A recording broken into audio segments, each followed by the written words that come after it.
Good morning, let's continue with the sugya of Makeh BePatish. Yesterday we started a little bit of an introduction.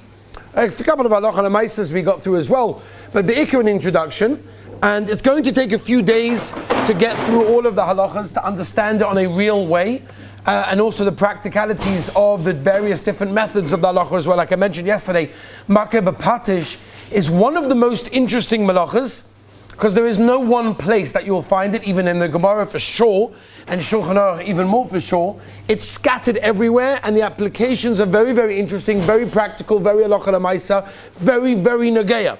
So yesterday we just mentioned, let's just go over yesterday's sugya.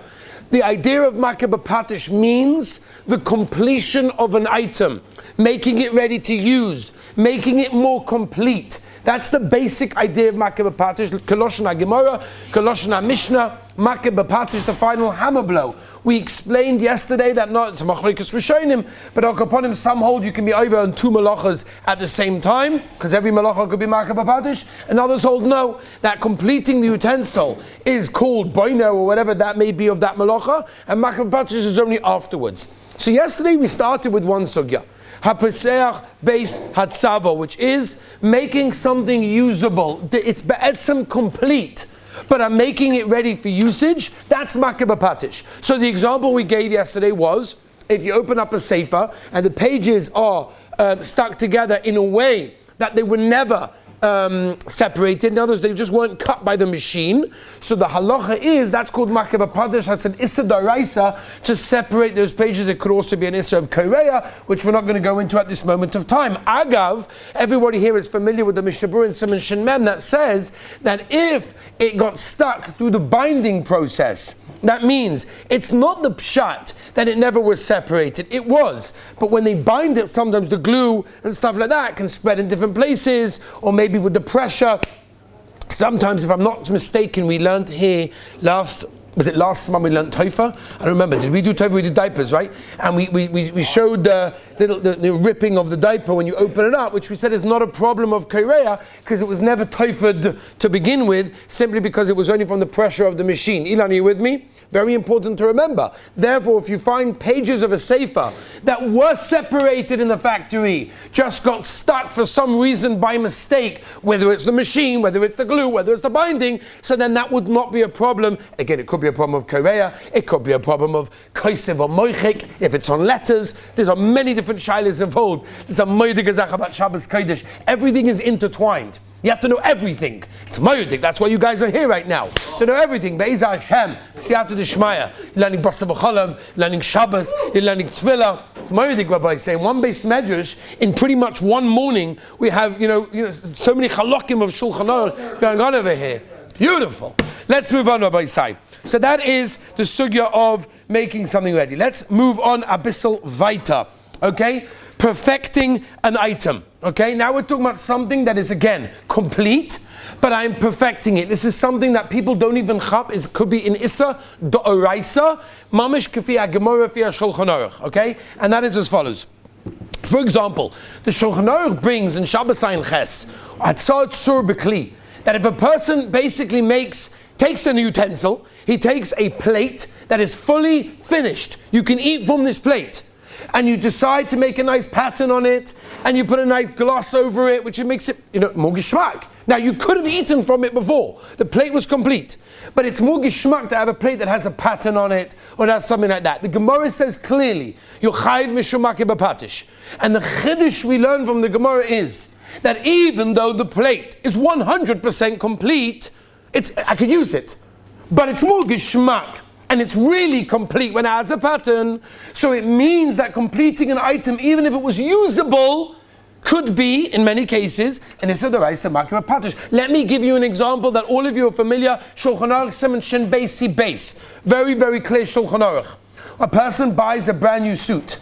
You buy a suit, it's beautiful, it's kavaldik, and then you see there are some strands of thread on the suit. I'm not talking about the strands of thread that are actually inside, where sometimes it's like popping out, and it's a different color even sometimes. You get sometimes like them white threads and stuff. They don't know what I'm talking about.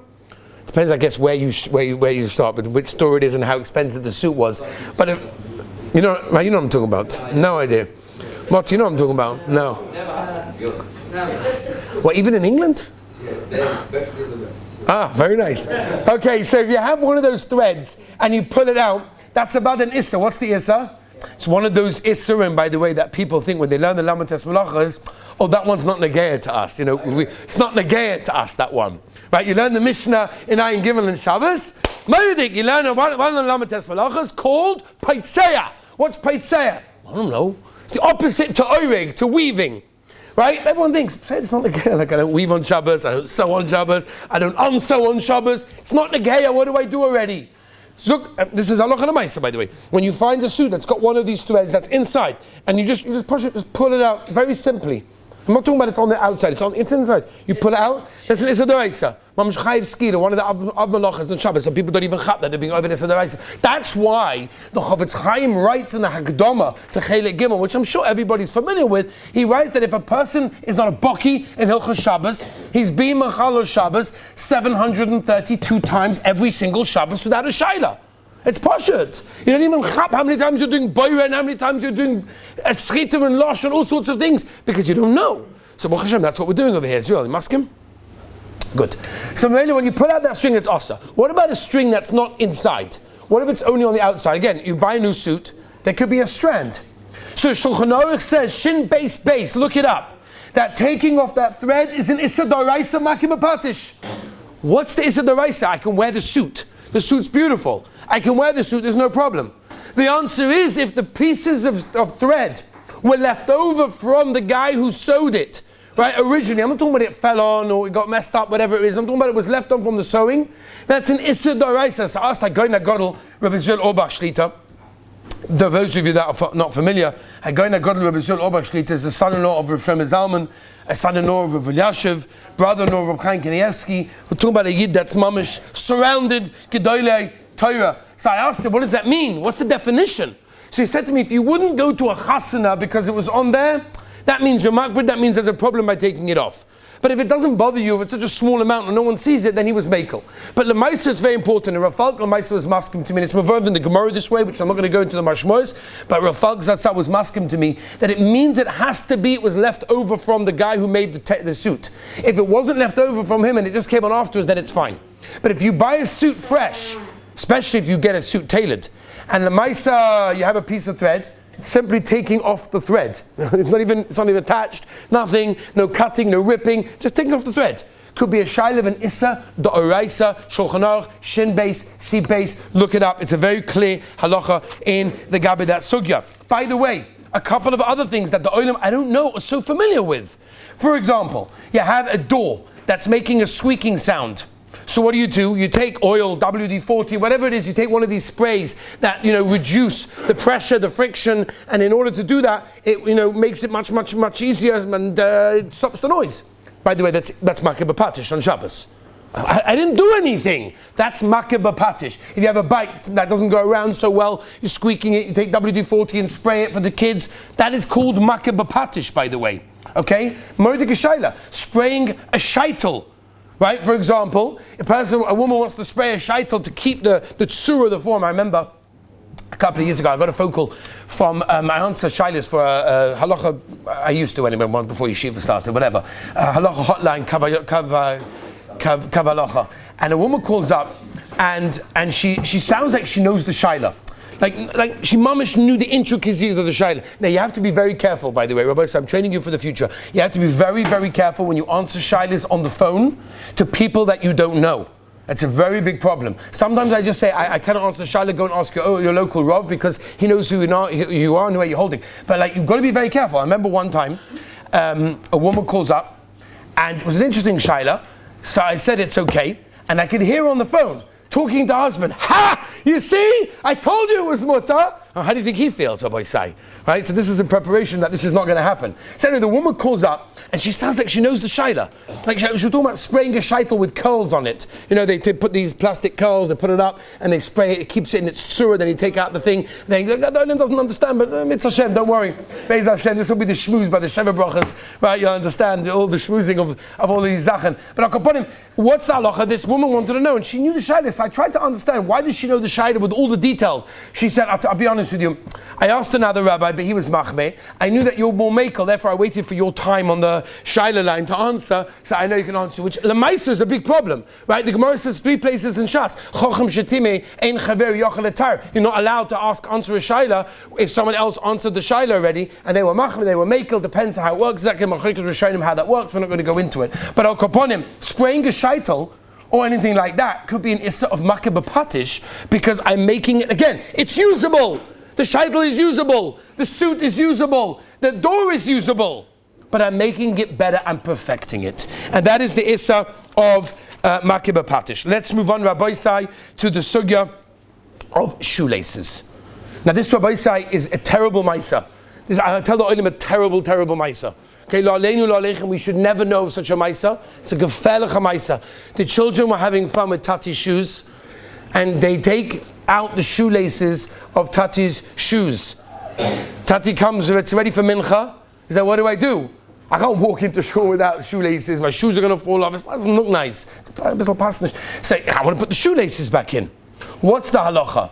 I don't know. If you think about it, so I think for a minute, a guy doesn't know Hilchos Shabbos. He thinks, okay, well, what's the issa? I mean, let's forget about the shaila. Did he even think about the shaila that it's even a shaila? That's another question. But he thought about that's even a shaila. What's the issa? Putting a shoelace in a shoe on Shabbos Kodesh. What am I doing, lemaisa? I can even walk with the shoes be'etzem. So if you look at the Shulchan Aruch and Shin Yud Zayin, it's very, very clear that when you take shoelaces that have never been in the shoes before, that is called an issa of Makeh BePatish, matakin mona. That's what it is.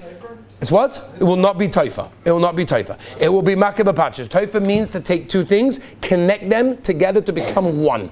You're not doing that with shoelaces. You're simply bringing the pieces closer so that it's tied to on my leg. It's not taifa. It's not the hagdorah of taifa. Al Kaponim. The halacha in Shulchan Aruch, Rabbi Sai. Yeah. It's not. Oh, Aaron Dov is a murder kasha. Aaron Dov is a murder kasha. Now you're going to see my baseball skills. Candy for you. Almost. There's a mahalach, right? It's under the arm, with the leg. Oh, it's the other leg? Oh, sorry, what can I do? Stick to football. I'll stick to my day job? All right. Football team, advert for the football team coming up, right? Huh? Okay. Al Kaponim. Aaron Dov is a gewaltige kasha. Aaron Dov says it's not the first time. 1 second, Aaron Dov, you're asking on these shoelaces or Stamazoi shoelaces? Meaning the shoes had shoelaces 20 minutes ago before the kids pulled it out, right? Okay, good kasha. What about if I take a brand new package because they ripped it into shreds? So I have a new package of shoelaces. Can I put that in? It's not a brand new shoe. Why not? You ever hear guys say that? Is that Bayou on Shabbos? I don't know, I think it's mutter. You know, they have no idea what they're talking about. They have no idea what they're talking about. Tosis and Zvachim. But they have no idea what we're talking about Shabbos halacha lemaisa. Shem Yerachim. But I got bottom lemaisa. Shulchan Aruch says very clearly. In Shin Yud Zayin, see, basically take shoelaces that were never placed in the shoe before, that's going to be a problem. By the way, even though these shoes, says Aaron Dov, even though the shoes were worn before, they were used before, they had shoelaces before, but they didn't have these shoelaces, that's why it's a problem. So Nissan Karel, it's answering the kasha about the child. When we don't know which shoelace belongs to which shoe, because the kids took out both shoelaces from both shoes, I can't put them back in because maybe this shoelace wasn't in this shoe. Now, to return a shoelace that was in the same shoe, right, that came out by itself, and the kid pulled it out, and I was putting it back to the original shoe that it was in 10 minutes ago, that's for sure okay.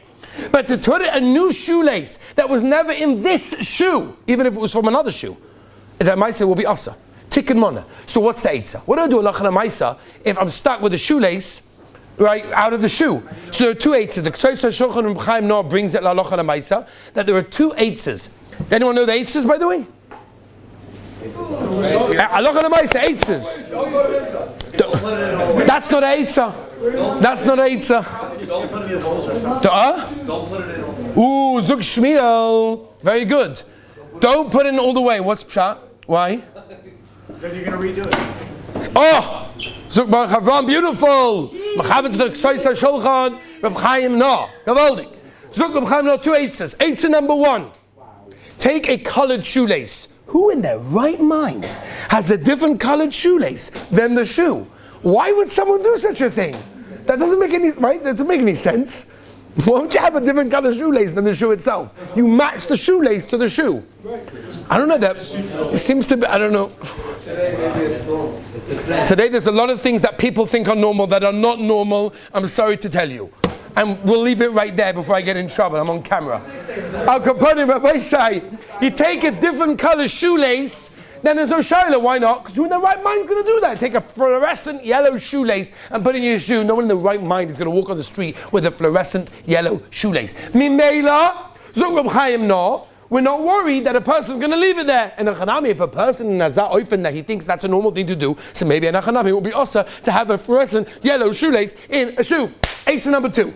Shmiel, Baruch Avram, Rabbi Rothenstein, whatever you want to call it. The sugya over there, the chabura. They say the answer is very simple. Is you don't put it in all the way. In other words, take the top two loops and insert it into there and do up the shoes. This way, I can manage to go to Mincha, Baruch Hashem Shem, and I can go to Mincha, but I don't have to, be over in Issa Daraisa and be over in a mitzvah of Aveira, of doing an Aveira of a Tikkun Mana on the way to Mincha in that case, okay? So that is the basic idea when it comes to shoelaces. Rabbi said we... Huh? Put in the top two loops, in the top two holes. Just the top two. This way it tightens it, and I know after Shabbos I'm going to take it out and put it back in properly. That looks more than colored. Shvach. Rabbi said one last sugya for today. There is so much to discuss. Let's get to the sugya of the belts. The oilam yesterday were hacking. What's with the belts? What's with the belts? The oilam wanted to know, what are we going to do with the belts? So everybody here is familiar with the Makeh Avram. The Makeh Avram in Simon Shinyat Zayin says very clearly the following thing. The Makeh Avram says there's a very big difference between a shoelace and a belt. What is the difference? So why am I allowed to put a belt that was never in this pair of trousers or pants before, or switch it around, whatever it may be? If I switch my pants, I'm allowed to go along and switch the belt. Why is it different? And about it's mutter, we know that if you put on a pair of pants in the morning and you want to put a belt in, we never heard lo shamanu, lo ra'inu, that there's a problem of putting a belt on Shabbos into a pair of pants on Shabbos. What's the problem? What's the difference?